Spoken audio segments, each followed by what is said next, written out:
Zdravím, potrebovala by som poradiť ohľadom škody po prenájme bytu. Pán prenajímateľ si naúčtoval okolo 2500 eur, vymyslené škody, nemá fotky, ako vyzeral byt predtým.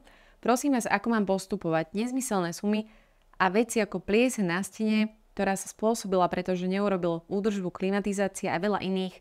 Ďakujem veľmi pekne. Obrátiť sa na súd. Ak bola podpísaná nájomná zmluva, ktoré boli tieto náležitosti vypísané, ak on prevzal nejaký preberací protokol, v akom stave byt preberal a momentálne nesúhlasí s tým, aké škody mu tam boli navyše narátané, nech sa obráti na súd, iná možnosť neexistuje. Keď sa bavíme o prenajme bytov, keď cez nás niekto ide prenajať nehnuteľnosť, bežne dávame do nájomnej zmluvy depozit, čo v podstate by mám pokryť takéto škody, ale v akej výške sa skladá depozit bežne? Najdôležitejšie pri tých nájomných vzťahoch je nájomná zmluva určite. Čo sa týka výšky depozitu, tak takisto sa odvíja od toho, ako je nehnuteľnosť zariadená, akom je stave, či to je novostavba, či to je staršia nehnuteľnosť. Záleží vyloženie od majiteľa, akým spôsobom si určí výšku toho depozitu.